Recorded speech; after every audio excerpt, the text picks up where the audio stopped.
Dixo presenta Factor Kaiser con Max Kaiser. Dixo is back. Información trascendente con Max Kaiser. Factor de cambio. Factor Kaiser. 3 tipos diferentes de analistas y comunicadores de la política. 1. Los empleados militantes del poder. 2. Los lectores de boletines. 3. Los que hacen el esfuerzo por explicarte.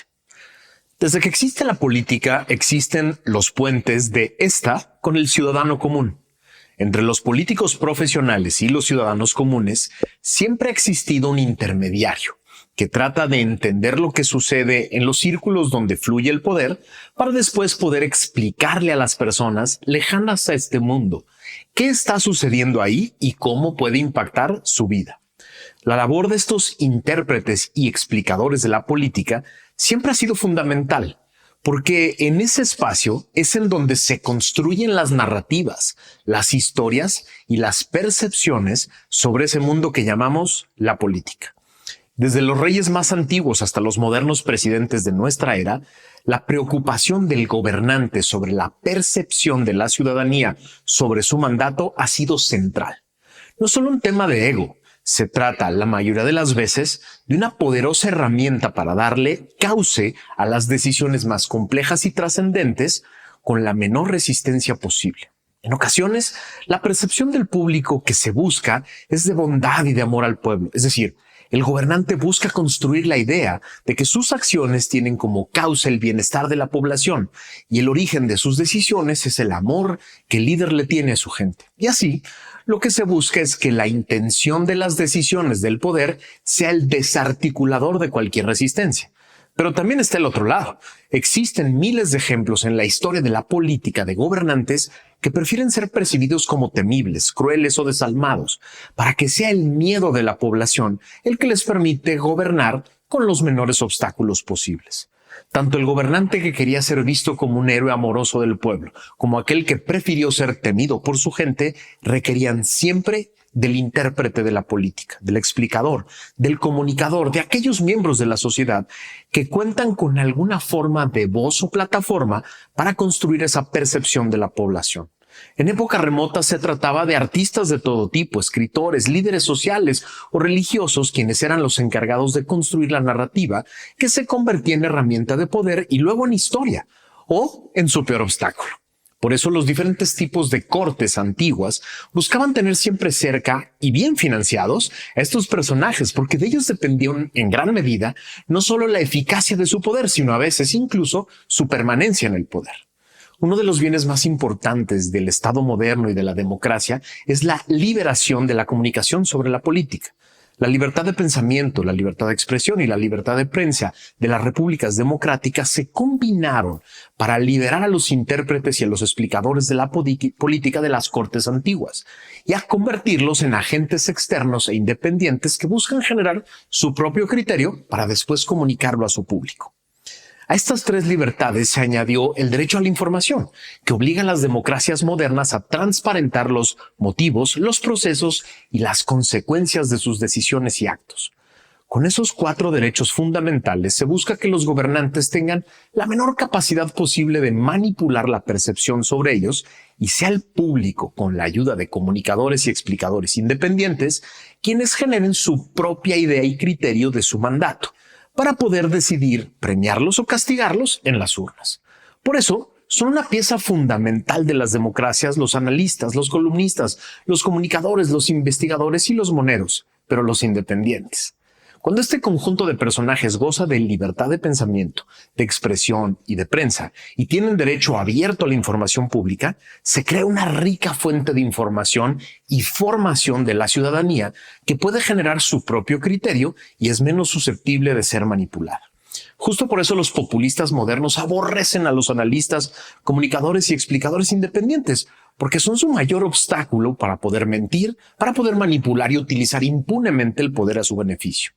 No solo buscan atacar, presionar y exponer a los explicadores y comunicadores independientes, Hoy, uno de los recursos más populares de los populistas autoritarios es la generación de enormes aparatos de propaganda a través de medios tradicionales conformados por un ejército de comunicadores militantes que tienen como misión manipular la percepción de la ciudadanía a través de mentiras burdas y la normalización de los abusos y la corrupción del poder.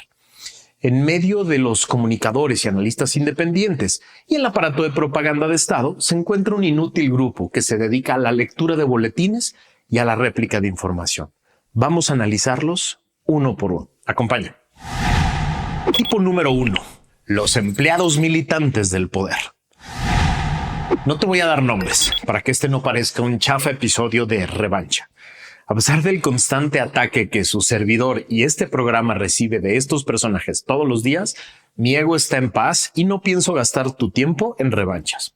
Sin embargo, me parece muy importante darte algunos tips para que los reconozcas fácilmente y no te dejes manipular por ellos. Tip número 1. La inconsistencia. Es fácil reconocer estos personajes por su burda inconsistencia. Se trata, por ejemplo, de aquellos que contaban muertos en otros sexenios y le decían asesinos a presidentes anteriores por el fracaso en las políticas de inseguridad. Y hoy dicen que los 190,000 asesinatos que lleva este sexenio, que son un récord absoluto, son en realidad un triunfo, porque bajó la tendencia. Tip número 2. La incongruencia. Son aquellos que lloraban por la militarización en los sexenios de Peña y Calderón y se tiraban al suelo en las calles con velitas. Y hoy dicen que la constitucionalización de la militarización no es militarización. Tip número 3. La inhumanidad. Con tal de defender a su empleador, son capaces de burlarse hasta de los niños con cáncer sin medicinas y sus familiares y acusarlos de ser parte de un complot internacional para atacar a su pobre santón. Tip número 4. La salamería. Puedes también reconocerlos por sus porras cursis y ridículas a políticos que claramente financian esos aplausos. Y tip número 5. La irresponsabilidad. Al igual que sus empleadores, estos porristas profesionales nunca se hacen cargo de nada de lo que dicen. Son capaces de negar hasta la ignominia que dijeron lo que claramente dijeron y que está en video cuando sus principios eran financiados por el grupo de enfrente, por alguien distinto. Este grupo de personas hacen un daño enorme a las democracias, tanto que pueden ser pieza clave en su destrucción, como en el caso de México. Durante 6 años, este multimillonario aparato se encargó de mentir sobre éxitos que nunca existieron, esconder fracasos y tragedias que sí existieron, y justificar y normalizar la corrupción y el abuso de poder que generaron la perversa elección de Estado que acabamos de sufrir. Aprender a verlos es el primer paso para exponerlos y quitarles el poder de manipular. Porque sí, ese gran aparato, ahí está, ahí se queda. Va a seguir siendo financiado. Está operando más fuerte que nunca. Están por todos lados tratándote de convencer de que esta elección tiene una sola explicación. El gran amor del pueblo al obradorato. El gran amor del pueblo a la candidata que deja López. El gran amor del pueblo a los grandes éxitos que nunca existieron, que no están en ningún lado. Y el pueblo que perdona y disculpa el abuso y la corrupción con tal de ser visto, con tal de ser apreciado y con tal de ser beneficiado por este gran aparato llamado el obradorato. No te dejes engañar. Hay que verlos, hay que exponerlos, hay que saber reconocerlos para que no te dejes manipular por ellos. Tipo número 2. Los lectores de boletines. Parecerían los más inocuos, porque no echan porras, porque no editorializan, no generan debate y no toman partido. Quizá en una democracia normal, en la que los gobiernos se preocupan por no mentir en la información que ponen a disposición del público, los comunicadores que simplemente trasladan al público los boletines y discursos del gobierno tienen alguna utilidad. Es decir, en los países en los que todavía se puede exigir al gobierno no decir mentiras, o por lo menos no decirlas de manera sistemática como política de comunicación, los medios que leen boletines del gobierno o transmiten sus discursos son solo amplificadores de la información. Pero en un país como el nuestro, en el que el gobierno abiertamente miente de manera sistemática todos los días e incluso presume tener otros datos alternos a la realidad, leer boletines del gobierno, repetir sus discursos y mentiras, los convierte en amplificadores de la distorsión de la realidad. Me refiero a esos medios, esos comunicadores que son capaces de decir cosas como hoy el presidente dijo que el país está en paz, o el presidente anunció que ya se acabó la corrupción, o el presidente dijo que en este sexenio se ha tenido más inversión que nunca, o el presidente dijo que ya rescatamos a Pemex. Esto sin ningún tipo de comentario, aclaración o verificación de la veracidad de esos dichos. Solo multiplica en tu cabeza las veces que eso ha sucedido durante este sexenio, de todos los temas posibles, y te explicarás por qué tantas personas creen que en México hay paz, que ya se acabó la corrupción, que las obras de este sexenio son una maravilla o que todo funciona muy bien. Por eso, en un país como el nuestro, los lectores de boletines sí hacen mucho daño. Las personas, los medios, las plataformas que simplemente trasladan del gobierno la información a ti, hacen daño porque no se encargan de verificar que lo que dicen es verdad, porque simplemente leen y transfieren las mentiras. Y entonces este aparato se convierte en cómplice de la manipulación, en cómplice de la mentira, en cómplice de la alteración de los datos que deberían de conformar la realidad para que tú generes tu propio criterio. Tipo número 3. Los que hacen el esfuerzo de explicarte. Todavía quedamos algunos analistas y comunicadores y explicadores que hacemos el esfuerzo de observar la realidad para entender la realidad, para poder tratar de explicarte la realidad. A ver, no es un ejercicio de autocomplacencia ni de aplauso personal. La cagamos a cada rato. Seguido nos gana la panza y cometemos muchos errores de interpretación o de conocimiento de la realidad. Pero tenemos una vocación diferente a los otros dos tipos: servirte a ti.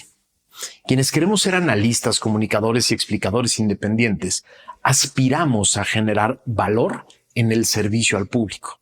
Nuestro trabajo no depende de quedar bien con el poder ni con los accionistas que financian el medio que utilizamos. Nuestro trabajo depende de tu confianza, de ti, de la confianza que hace que regreses aquí semana tras semana. Para quienes buscamos ser comunicadores y explicadores independientes, es claro que el elemento central que determina el éxito o fracaso de lo que hacemos es qué tan útil soy para ti en la tarea de hacerte más fácil entender la realidad. Es decir, yo no pretendo ganarme tu confianza por ser puro o infalible. No soy ni lo uno ni lo otro. Yo pretendo ganarme tu confianza por la intención permanente de servirte explicando de manera sencilla algo tan complejo como la política. Por eso, en un momento tan complejo como el que vive México hoy, con un gobierno que despilfarra miles de millones de pesos públicos en paleros del primer tipo y depende de lectores de boletines del segundo tipo, es tan importante la supervivencia de todo aquel que se resiste a ser parte de los primeros o de los segundos. Los cientos de analistas, comunicadores y explicadores independientes que aún quedamos en México, somos parte muy importante de la resistencia, porque buscamos todos los días resistir a la mentira, resistir a la manipulación, resistir a la falta de transparencia y a la ausencia de rendición de cuentas, resistir a la promoción de intereses políticos y económicos personales, para darte una alternativa a la narrativa y al discurso oficial. Por eso te quiero pedir de manera muy especial que consumas, apoyes, promuevas a todos los analistas, comunicadores, explicadores, medios, organizaciones y plataformas independientes que aún tenemos la aspiración de resistir al poder para servirte a ti. No es nada fácil hacerlo, ¿eh? El riesgo personal, familiar y profesional en un país como México es enorme, pero también lo es nuestro amor y compromiso por México. Sí, quienes pretendemos mantenernos alejados de los intereses concretos del poder, porque tenemos la aspiración de servirte a ti, necesitamos de tu apoyo. Lo necesitamos abiertamente. Necesitamos que veas estos medios, que los escuches, que los compartas con otras personas, que apoyes económicamente o de la manera que tú consideres más pertinente a todas las personas que queremos hacer comunicación alterna a la comunicación oficial. Es importantísimo en este momento. Es imprescindible para la resistencia. Yo te lo agradezco de manera enorme. Te agradezco que siempre estés aquí. Te agradezco cada que me escuchas o cada que me ves. Te agradezco cada que compartes, retuiteas y mueves este contenido por cualquier lado. Te lo agradezco porque gracias a eso existe Factor Kaiser y gracias a eso vamos a seguir en la resistencia. ¡Viva la resistencia! Dixo is back.